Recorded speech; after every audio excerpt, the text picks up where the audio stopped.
काम होता, ये गुनाह का काम होता। जब वही काम वो जायज तरीके से कर रहा है, वो सही तरीके से कर रहा है, वो हलाल तरीके से कर रहा है, तो ऐ मेरे साहबा उसको सवाब मिलेगा, उसको अजर मिलेगा, उसको सदका का सवाब मिलेगा, और ये मियाँ बीवी का ताल्लुक भी उसके लिए दीन का एक हिस्सा माना जाएगा।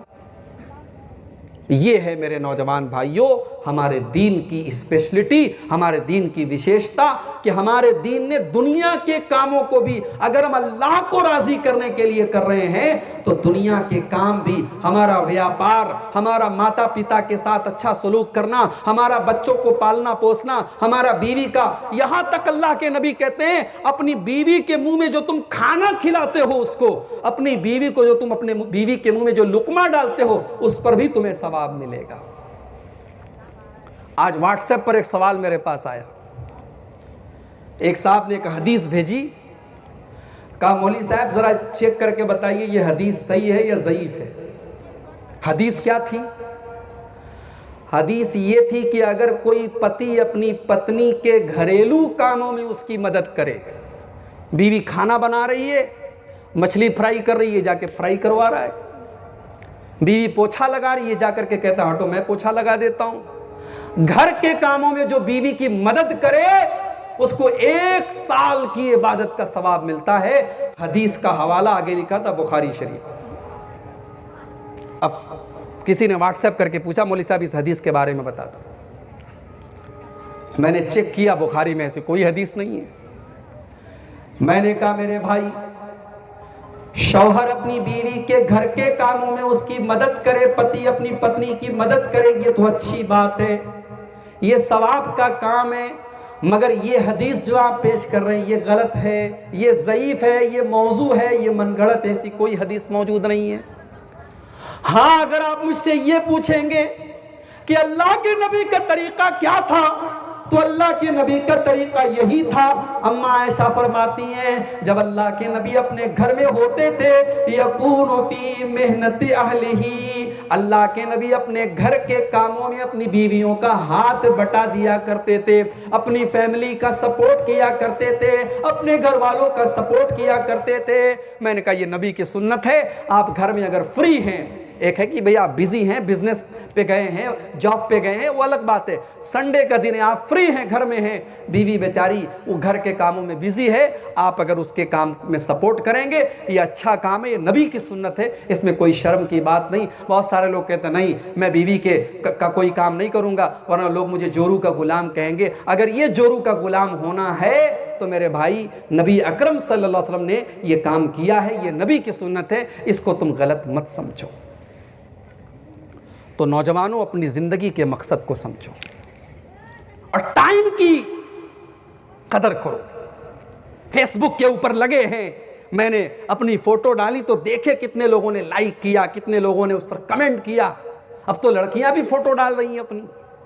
टिकटॉक खत्म हो गया तो अब टिकटॉक की तरह इंस्टाग्राम के ऊपर वीडियोस आ रहे हैं, फेसबुक के ऊपर वीडियोस आ रहे हैं, और अब तो वेब सीरीज का जमाना है, और इतनी बेहूदगी और इतनी गंदगी फैल चुकी है सोशल मीडिया पर जिसकी कोई हद नहीं है, और हमारा नौजवान उसी के पीछे टाइम बर्बाद कर रहा है।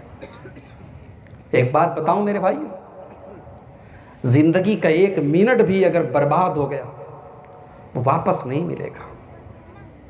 कल जब हम अल्लाह के यहाँ जाएंगे और अल्लाह कहेगा इसे जहन्नम में डाल दो, तो हम कहेंगे वहुम यस्तरिकून फीहा रब्बना अखरिजना नामल सालिहन गैरल्लज़ी कुन्ना नामल। हम कहेंगे अल्लाह हमको तू एक चांस और दे दे, एक मौका और दे दे, हमको दुनिया में दोबारा जाने का टाइम दे दे। आए अल्लाह अब कोई नमाज हम नहीं छोड़ेंगे, तुझे नाराज करने वाला कोई काम नहीं करेंगे, कोई गलत काम नहीं करेंगे।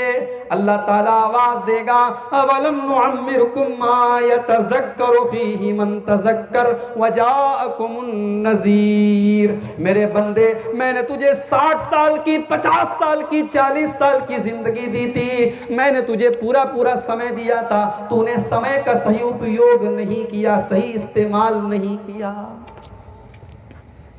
सोशल मीडिया का इस्तेमाल करो मगर हिसाब से करो, सही इस्तेमाल करो। मैं बहुत सारे लोगों को जानता हूं जो फेसबुक के ऊपर बड़ी अच्छी अच्छी बातें डालते हैं, व्हाट्सएप के ऊपर स्टेटस लगाते हैं, अच्छी अच्छी बातें डालते हैं। मेरे भाई, सोशल मीडिया को टाइम के बर्बाद करने का जरिया मत बनाओ। समय का मूल्य समझो, वक्त की कीमत समझो। कयामत के दिन अल्लाह ताला सबसे पहले 4 चीजों के बारे में सवाल करेगा। कयामत के दिन का पर्चा आउट हो चुका है, पेपर आउट है, पेपर हल कर लो। अल्लाह के नबी फरमाते हैं कि कयामत के दिन कोई इंसान अपनी जगह से हिल भी नहीं पाएगा जब तक 5 सवालों का जवाब न दे दे। अनुम्रिही फीमा अफना, पहला सवाल होगा कि मेरे बंदे तूने अपनी जिंदगी को कहां गुजारा। दूसरा सवाल होगा वान शबाबिही फीमा अबला, तूने अपनी जवानी को कहां गुजारा।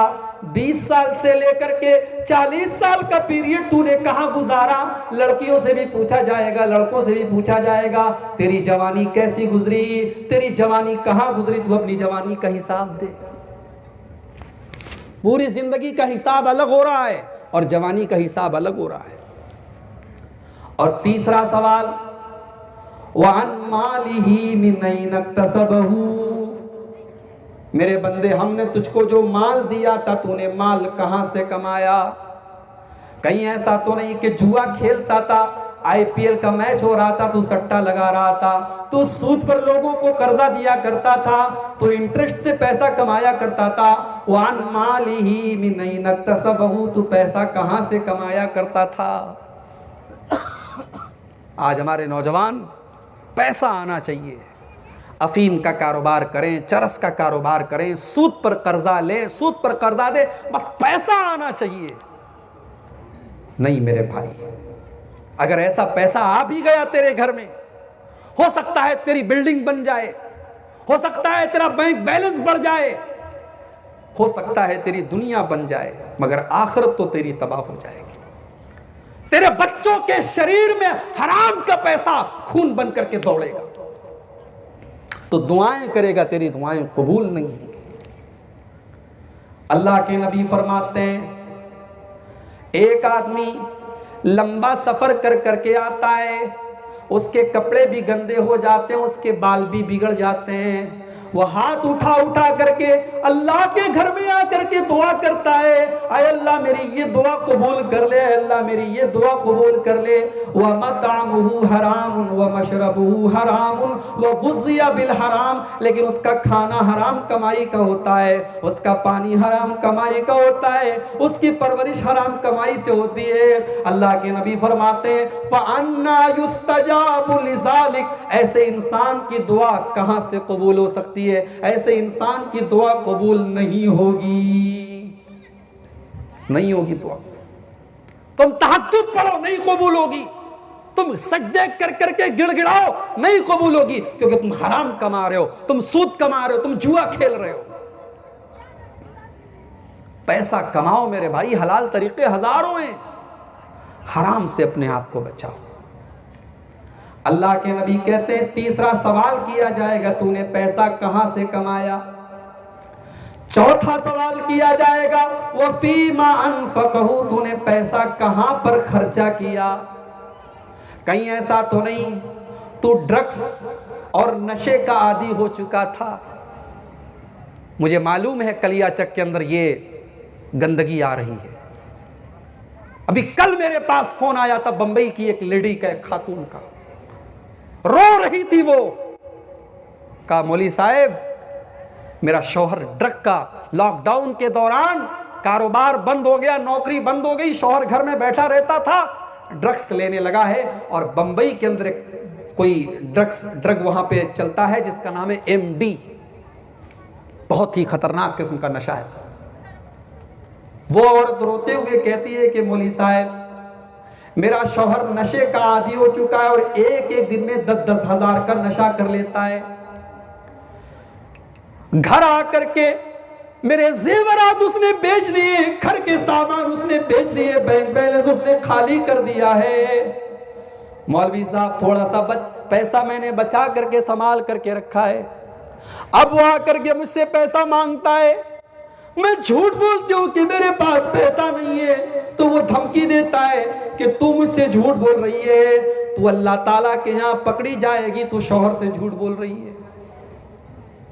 मौलवी साहब, आप इंसाफ कीजिए, आप बताइए कि अगर मैं सच बोलती हूँ तो मेरी जो जमा पूंजी है वो खर्चा कर देगा, वो नशे में बर्बाद कर देगा, और अगर मैं झूठ बोलती हूँ तो वो मुझे ताना दे रहा है कि तू शौहर से छुपा रही है, तू झूठ बोल रही है।